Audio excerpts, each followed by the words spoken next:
get your inspiration? And I say, oh my gosh, you could get inspiration from practically anything. I think it's a great honor that 10 Ohio artists from all over can come together and do this one thing for the museum. The filters are lifted when almost dry, and it is up to the artist to find a story. I have been more described as a visionary. It was finally being able to sort of transcend all these notions of medium, like should I do a drawing, should I do a sculpture, two-dimensional, three-dimensional. It's great to be part of this. I mean, I think being an artist is a lot about being part of a community.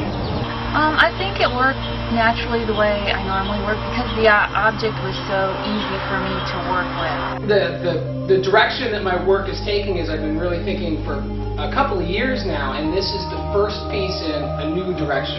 It was an outgrowth of my desire to tell stories of people who perhaps wouldn't have had stories told about them. You know, these ideas are just like flitting through my head the whole time, you know.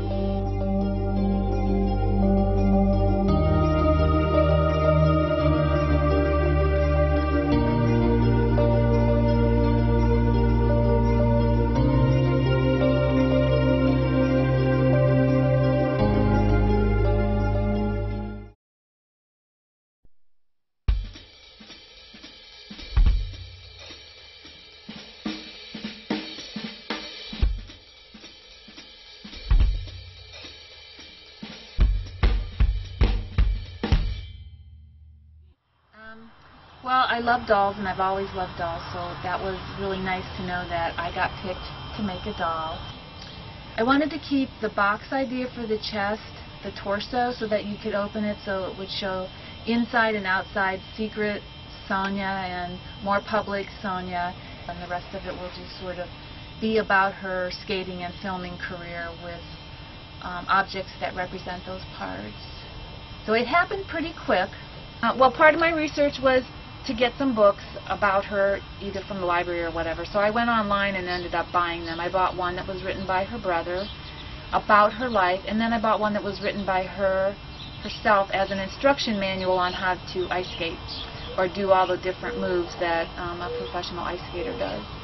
And the book that she wrote is the one that I'm going to alter and make into an altered book that will be at the exhibit that you can page through and see some of those different aspects. Well, I really wasn't aware that she had such a big movie career afterwards. And so that's where the film reels come in. I wanted to incorporate those some way, and I didn't just want to have in pictures of her with the people that she starred in movies with. And she really wanted to be a star. She did not want to be, she wanted top billing. She didn't want to be, you know, this person, this person, this person, and Sonia Henning on her skates. I think it worked naturally the way I normally work because the object was so easy for me to work with. I didn't feel highly challenged by having to work with a doll, and so I knew I could build a doll of some sort or something that had kind of a doll kind of idea. Collaging is what I do, so I knew I could put that. And putting pieces, parts, found objects together, I knew that I could make that work as well.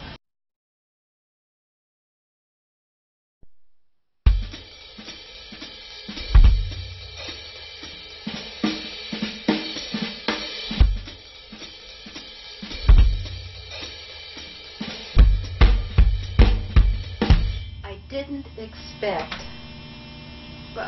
a pig would be one of my choices. Yeah, I was a little startled.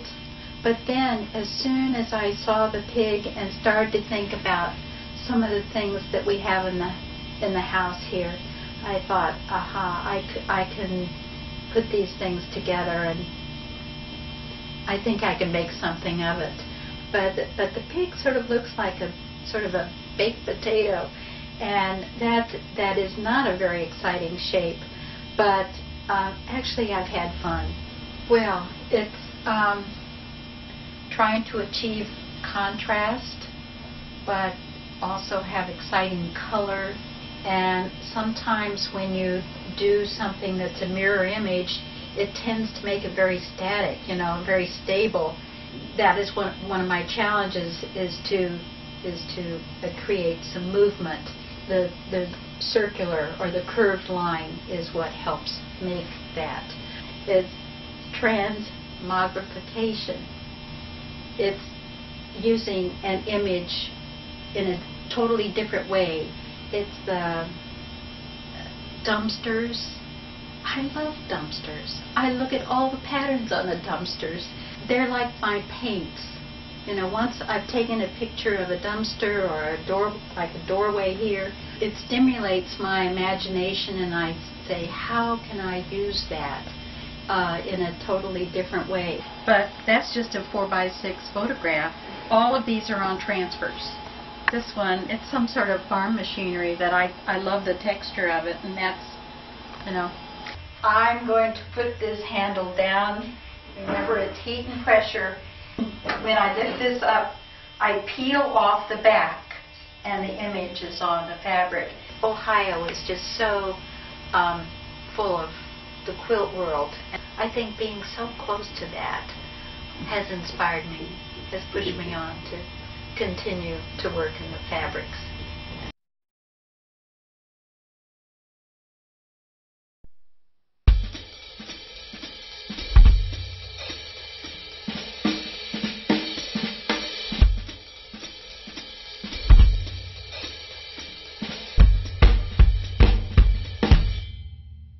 Well, when it was first presented to me as an idea, I was thinking, well, I'll make something about movement. So I thought it might be better to think more about the space, and the scale is part of that. I wanted to make something that would not get lost in the space, and I wanted to make something that would also be able to compete with this vehicle, because there's a lot of, I mean, when I'm looking at the thing for hours upon hours, there's a lot of craft in the making of this machine. I mean, they don't make them like they used to. And, so it's hard to compete with all of that. I also wanted to think about it being slightly larger than life size. Like when you see like Roman busts of emperors, they're always slightly larger than the real life. I think of my painting process as kind of an archaeology. I've been looking a lot at frescoes in Italy, Pompeii, and I really like that surface where it's very ephemeral. That goes into the history and the archaeology that I'm interested in. I'm interested in what people leave behind, and that the painting itself isn't just a picture of something, but can almost feel like a remnant, almost like you're freezing time or catching a glimpse of something. And the image, I went down to the museum and took pictures and then projected it, and then outlined that projection, and then carved every single little line in the image with a Dremel, which is kind of a carving tool that you use for like crafts. The surfaces first gessoed, and I'm painting acrylic paint over that, and then I'm going to be sanding it, and back and forth that way to get this kind of ghost. But it's great to be part of this. I mean, I think being an artist is a lot about being part of a community, and this is a great opportunity to intersect with that community on a lot of different levels. On the one hand, you have just the people that are involved in the here and now, and but also when you're working with an object from a particular collection, you're working with a bit of history of that community sometimes.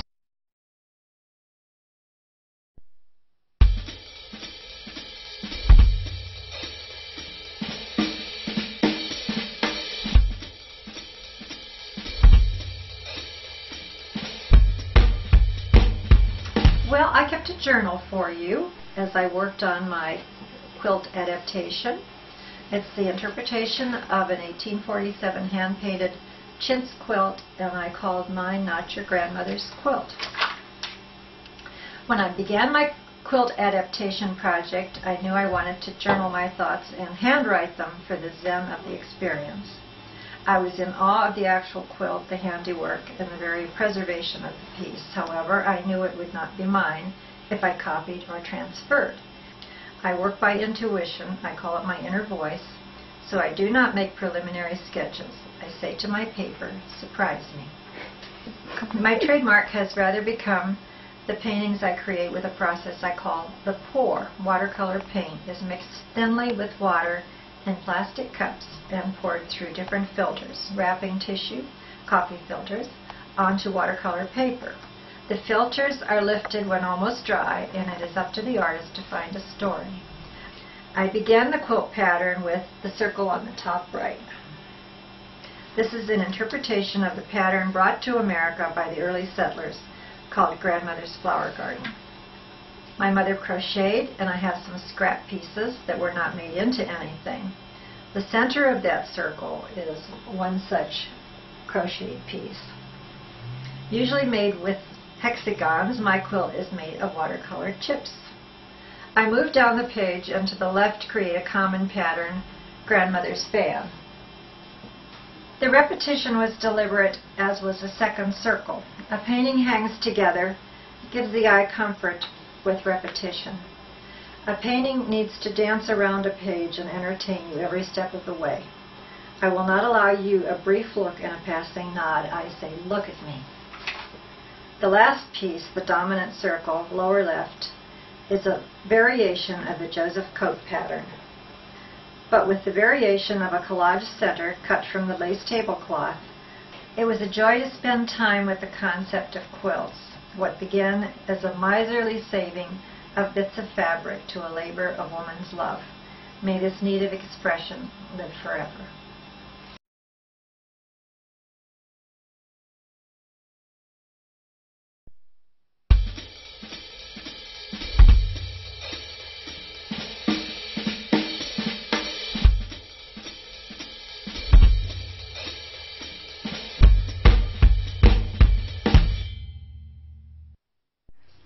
Well, as I said, I consider myself a formalist and abstractionist. I'm very interested in form, in relationships of materials, of surfaces, of pattern, of color. You know, my basic materials palette is glass, wood, and metal. A lot of people have this kind of intuitive response to what they're working on, that there's a dialogue between the work and they allow it to speak to them, and it's this constantly evolving process. I am more of the design and execute. So I work differently than a lot of people. My initial reaction was, oh, this, I can work this in, and this is a good piece as a challenge to, for me to start down this path. Then it sat for a little while, and I looked at the images again, like, oh my goodness, what am I going to do? And it was, I think what really made it difficult was all of the curvilinear embellishment on the surface of this thing, which totally is contrary to my aesthetic. I was very challenged at that point. But then what I did is I took another step back and I thought, no, I'm going to look at the form and not get hung up on all the detail, and I'm going to, separate myself a little bit and use that as inspiration and take, some of the elements and kind of rearrange those and re-aestheticize those. All the machinery that I use, boy, I can't be talking about tools. Basically, a lathe enables you to cut a profile in a radially symmetrical fashion. So, the CNC milling machine. Basically, I can program a model of a three-dimensional part in there and convert it into machine code and send it to the machine, and it will automatically move all three axes. Then, for the glass work, because I do predominantly casting, really all I need is a mold and an electric oven. Well, I've been using AutoCAD with a quick click. I can take a two-dimensional profile and I can revolve it around an axis and make a three-dimensional solid. That then gives me the ability to really see what the piece is going to look like. There's a lot of ability, here in Ohio, and I think that's reflected through all of the different programs, what you're doing with this show, as well as other museums or galleries. The OAC, we've got one of the best arts councils of any of the states in the country. So, I'm glad to be here, and I'm glad to be a part of it.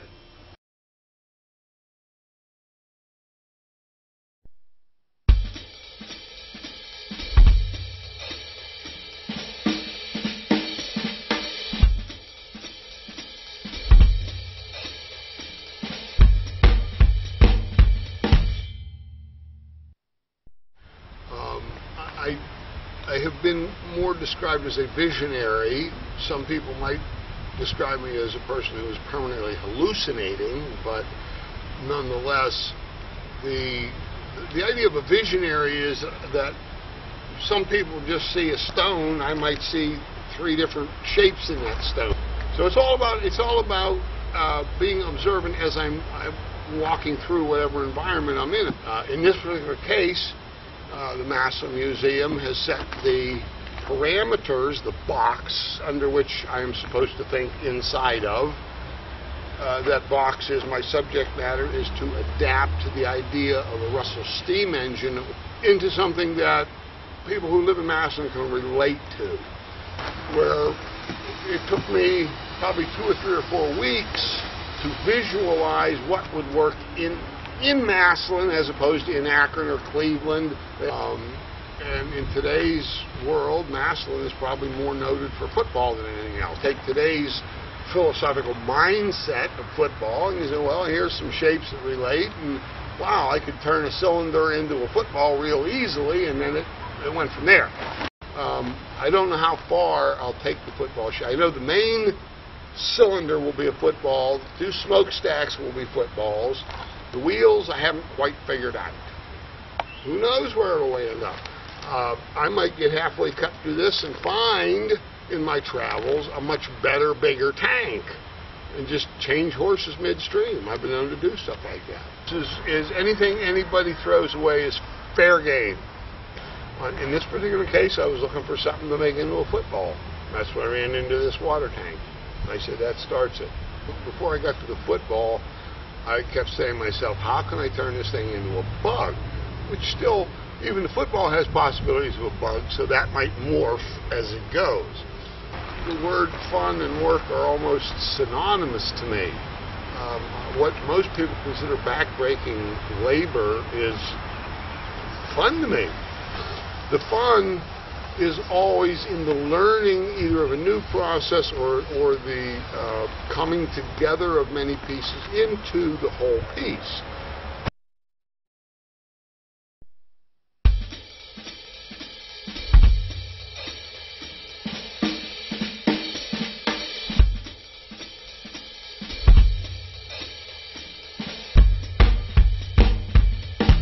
I didn't really want to do like just a straight portrait, you know, head and shoulders, here's the helmet, you know. I mean, that seems so typical. And so right away the idea of deconstructing this thing came into mind. You know, the first email I sent you about fragmenting it, you know. That was the first thing that came into mind, and it's, as you can see here, most of these pieces, that's exactly what I've done. It's a collage piece, which I used to do a lot of. The more I worked it, the more it seemed to come together. There are areas here that are 4 and 5 layers deep. I mean, I've covered up a lot of stuff too, because I got fed up. Thank God for double prints. Well, originally what I did was a layer of trees with all the extra prints I have around here. And then I thought, mostly because of the coloration, I like the idea of the fall, the reds and the browns and go on with the helmet. And then the more I pieced it together, the more I covered up trees. But I liked how you come along and then there's some depth, you know. Plus how the age of certain leaves, you know, sort of fit the age of the helmet, and then the way the paper was torn sort of fit in with that same theme, I think, you know, just showing some age. I like to work in groups of 3 for some reason, but I thought those 3 worked together well. And then this one here, as I said earlier, is very cubist to me, particularly these repeating black lines and the shapes of the helmet. Again, you deconstruct it, but yet it almost makes you see things more because you're seeing different parts rather than just the straight normal portrait. The greens, I thought the greens would be nice as a contrast to the bronzy brass color. You know. Straight Canon 35mm. This is an EOS Elan. It was made about 10 years ago. 28 to 135 zoom with image stabilization. That's about all I really use 99% of the time. I use it on my tripod or I use it handheld depending on the light. I try to use natural light as much as possible. I really don't care much for flash.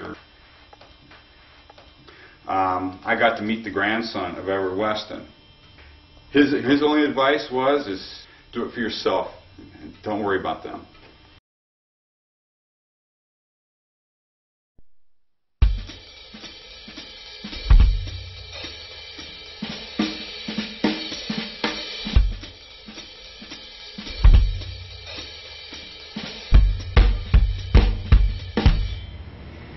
I guess the first hurdle was because I don't have a lot of experience with sculpture.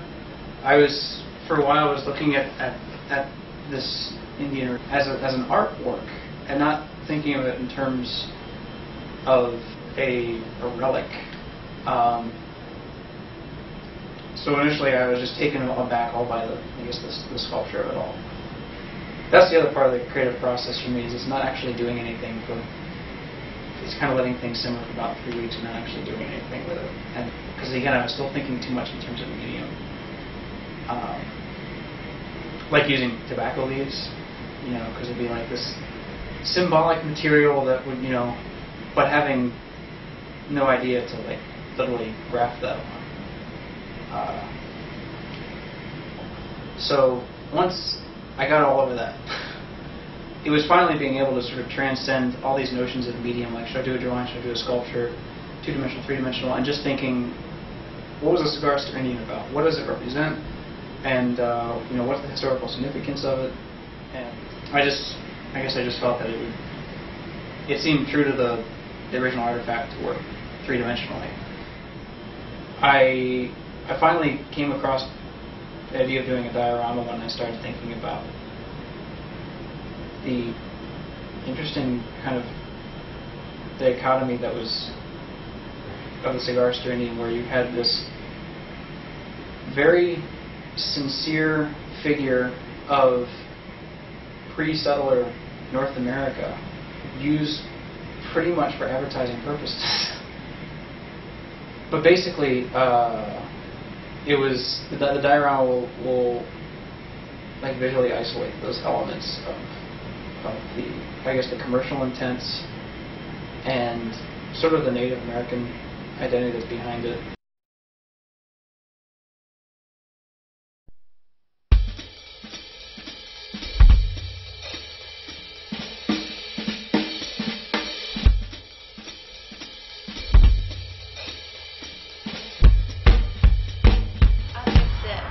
Circles is really mainly I'm drawn to, so nothing really organic. And so the piece with the eagle and the ram, I was just thinking about the mother protecting the baby is mainly what I was drawn to about that piece. So I came up with this ovid shape, and I realized a lot of things that I do, they just they kind of pop into my head, and there is a reason, but I figure them out in the end, because the shape is an egg shape, which is kind of like, I don't know if because the eagle's in it or what, but it's an egg, and there's a lot of life cycle involved with an egg. So that shape came about, and so really this egg is almost going to protect this other little egg. Well, I knew I wanted to work in sterling. It's my favorite metal. So I start with sheet metal, which is sterling silver, 18 gauge. And then raising is a process where you form sheet metal into a 3-dimensional piece, and it's usually a bowl shape. You can get different variations by the type of stake you use, but you also use hammers. So you have these two steel forces that push the metal in one direction or another. So I have my stake, which is the shape, and then the hammer pushes it to what shape I want. So I'll get this egg shape just by hammering. Oh, and then after the shape, there's a process that's called planishing. So all those little hammer marks in there. So then you take a smoother hammer, just a lightly domed hammer, and you hammer those marks out to get a smoother, so that'll be smoothed out. And then after that, I'll solder it to a base and file, sand, and I haven't decided on finishing exactly yet, type of circles. I think it's a great honor that 10 Ohio artists from all over can come together and do this one thing for the museum. I think it's really an interesting idea in the first place, and then to be a part of that is really a cool thing.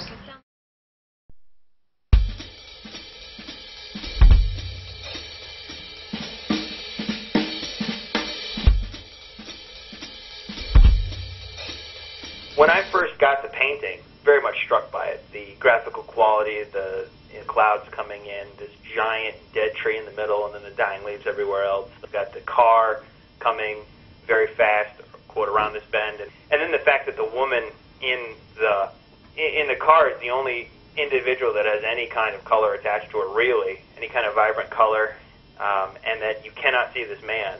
A number of those graphical qualities really struck me, and those are what I draw from, I think, in this piece. As I started to think about what was in my head and what was on the paper, I started to get a little scared because I didn't want to shoot it on video. I didn't want to shoot it just in Colorado. I knew that it was a winter painting and that there was no winter to be found anywhere. So I had to, in a sense, come back to that feeling or come back to that kind of that tone of the painting, but I couldn't do that explicitly. In any conventional film, you've got months and months and months of pre-production. So for me, this was an entirely compressed process. I saw the painting, I figured out the story, I wrote a short, what I thought was containable script, but then, of course, you record the audio script, then spending a lot of time shooting 16 millimeter, went to Maine to shoot 16, obviously went around Colorado quite a bit to try to find Ohio-esque locales.